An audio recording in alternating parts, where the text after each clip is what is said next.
Imaginen por un momento que son el líder de una nación nuclear.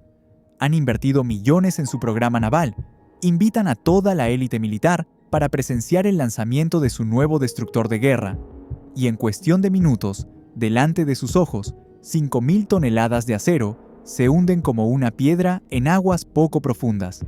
Esto no es ficción. Esto le pasó a Kim Jong-un el 21 de mayo de 2025, y lo que vieron ese día fue tan embarazoso que cambió para siempre la percepción mundial sobre las capacidades navales de Corea del Norte. Pero esperen, porque esta historia tiene giros que ni el mejor guionista de Hollywood podría inventar. Un destructor que se volcó durante su propia ceremonia de estreno, un dictador furioso prometiendo cabezas, una operación de rescate improvisada visible desde el espacio, y un final que nadie vio venir.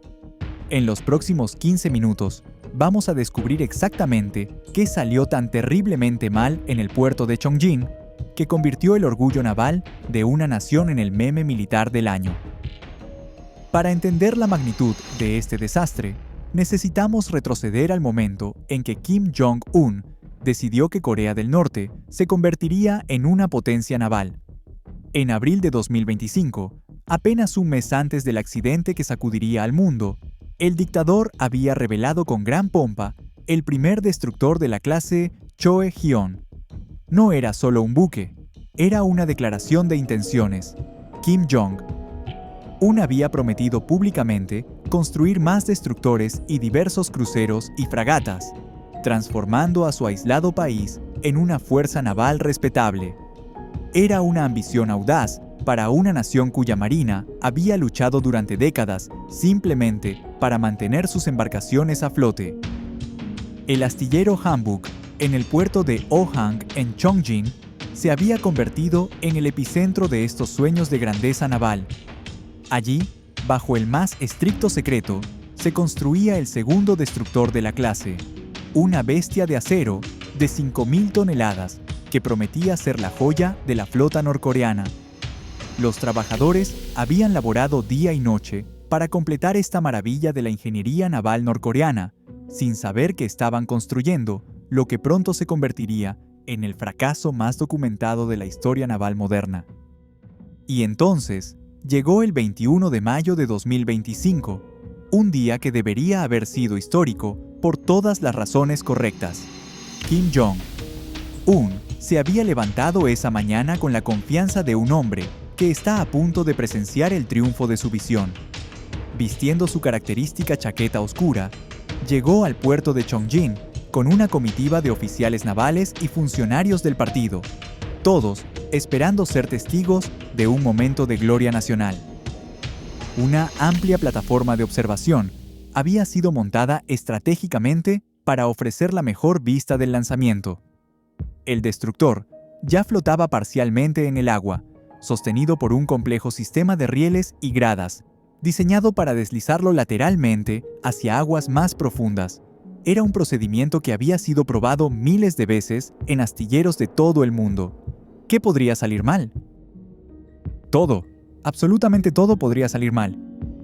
Los ingenieros habían optado por una técnica común para embarcaciones grandes y pesadas, pero algo en sus cálculos estaba terriblemente equivocado. En un lanzamiento naval exitoso, la embarcación debe entrar al agua de manera equilibrada, con la popa y la proa moviéndose sincronizadamente. Los sistemas de soporte deben liberarse simultáneamente para mantener la estabilidad del buque durante su primer contacto sagrado con el océano. Pero en Chongjin, la física tenía otros planes. Según los reportes oficiales que emergieron posteriormente, el transporte de la popa se deslizó primero hacia el agua, mientras la proa permanecía obstinadamente encallada en tierra. En ese momento crítico, ese momento terrible que duró apenas unos segundos, pero que se sintió como una eternidad, el destructor de 5.000 toneladas perdió completamente su equilibrio. Kim Jong-un y sus oficiales observaron con horror creciente cómo su orgullo nacional comenzó a volcarse lentamente, como un gigante de acero cayendo en cámara lenta. El casco, diseñado para surcar orgullosamente los océanos e intimidar a los enemigos de la nación, se perforó violentamente en su sección inferior cuando colisionó contra la estructura de lanzamiento que se había atascado. El agua comenzó a inundarlo inmediatamente. En cuestión de minutos, lo que debería haber sido el momento más glorioso de la Marina norcoreana se había convertido en una catástrofe visible desde satélites espías que orbitaban a cientos de kilómetros de altura. Kim Jong-un no era simplemente un espectador impotente de este desastre. Era el arquitecto de las ambiciones que acababan de estrellarse contra la realidad más brutal. La agencia estatal KCNA reportó posteriormente que el líder norcoreano había calificado inmediatamente el incidente como un acto criminal resultante de negligencia absoluta y empirismo anticientífico. En el vocabulario político de Corea del Norte, acto criminal no es una expresión que se use a la ligera. Implica consecuencias severas que pueden incluir desde prisión hasta castigos mucho más definitivos. Las imágenes de satélite obtenidas por agencias de inteligencia occidentales revelaron la verdadera magnitud del desastre en toda su gloria humillante. El destructor yacía patéticamente de costado en las aguas poco profundas del puerto, con su casco gravemente dañado y posiblemente con equipamiento interno de valor incalculable, completamente comprometido por el agua salada que se filtraba por cada grieta. Para Kim Jong-un, esto no era simplemente un fracaso técnico que podría explicarse o minimizarse. Era una humillación nacional, transmitida involuntariamente al escenario mundial. El régimen había invertido recursos masivos en este programa naval, desviando fondos desesperadamente necesarios de otras áreas críticas de su economía, ya de por sí frágil. Pero había algo mucho más profundo y peligroso en juego. Este accidente exponía brutalmente las limitaciones fundamentales de la industria de defensa norcoreana ante los ojos del mundo. En los días siguientes al desastre, las imágenes de satélite de alta resolución revelaron una operación de rescate que parecía más improvisada que planificada, más desesperada que técnicamente competente. Varios buques de apoyo fueron desplegados frenéticamente alrededor del destructor hundido, bombeando agua del casco inundado en un esfuerzo desesperado por crear la flotabilidad necesaria para reflotar la embarcación. En tierra, las grúas y sistemas de soporte habían sido apresuradamente retirados de las gradas de construcción, dejando al descubierto la escena del accidente como una herida abierta en el orgullo nacional.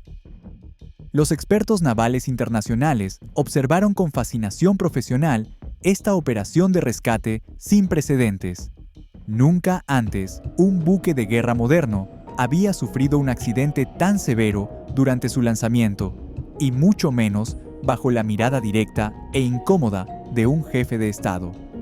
Pero lo que más llamó la atención de los analistas fue la naturaleza aparentemente improvisada de los esfuerzos de rescate. En lugar del equipamiento especializado que cualquier astillero moderno tendría disponible para este tipo de emergencias, las imágenes mostraban una operación que dependía más de la fuerza bruta y la determinación que de la precisión técnica y la experiencia. Pero aquí es donde la historia toma un giro que nadie vio venir. Aproximadamente 2 semanas después del desastre inicial, en un movimiento que sorprendió a observadores internacionales, Corea del Norte anunció triunfalmente que había logrado reflotar exitosamente la embarcación. Según la agencia KCNA, el buque había entrado al agua con seguridad en posición vertical y posteriormente había sido atracado exitosamente en el muelle. Era un intento claro y desesperado del régimen de transformar una humillación internacional en una narrativa de perseverancia, determinación y triunfo tecnológico. Sin embargo, las imágenes de satélite contaban una historia considerablemente diferente y mucho menos inspiradora. El destructor que finalmente había sido puesto a flote mostraba signos evidentes y preocupantes del daño masivo sufrido durante el accidente inicial.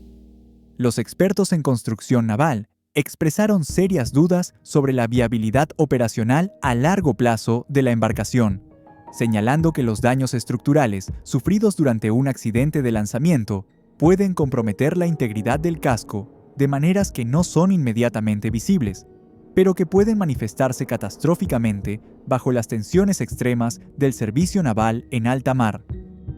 El desastre del destructor Choe-Hyun en el puerto de Chongjin se ha convertido rápidamente en un caso de estudio fascinante sobre los riesgos de la ambición desmedida en la construcción naval y las limitaciones brutales de las economías centralmente planificadas cuando intentan competir en sectores tecnológicamente avanzados.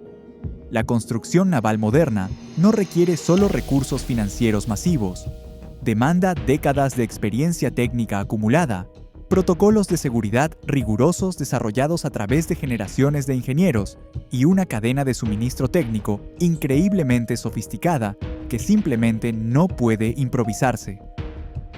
Para los servicios de inteligencia de los países vecinos, este incidente proporcionó información invaluable sobre las verdaderas capacidades navales del régimen de Kim Jong-un. Si Corea del Norte no podía ni siquiera lanzar exitosamente un buque de guerra al agua, ¿cuán creíbles eran realmente sus amenazas grandilocuentes de expandir su presencia naval en el Mar del Este y desafiar a las potencias navales establecidas de la región? Hoy, el puerto de Chongjin permanece como un testimonio silencioso pero elocuente de este fracaso épico. Las instalaciones del astillero Hanbuk continúan operando, pero bajo la sombra permanente de lo que se ha convertido en uno de los accidentes navales más documentados y analizados de la era moderna. El hundimiento del destructor Choe-Hyun durante su estreno en el mar nos recuerda una lección fundamental que trasciende fronteras políticas e ideologías. En el mundo implacable de la ingeniería naval, la propaganda más elaborada jamás podrá reemplazar a la competencia técnica real, y las fuerzas inmutables de la física no reconocen ni respetan las ambiciones políticas de ningún dictador. Kim Jong-un había soñado con crear una marina capaz de proyectar poder e intimidar enemigos más allá de las costas norcoreanas.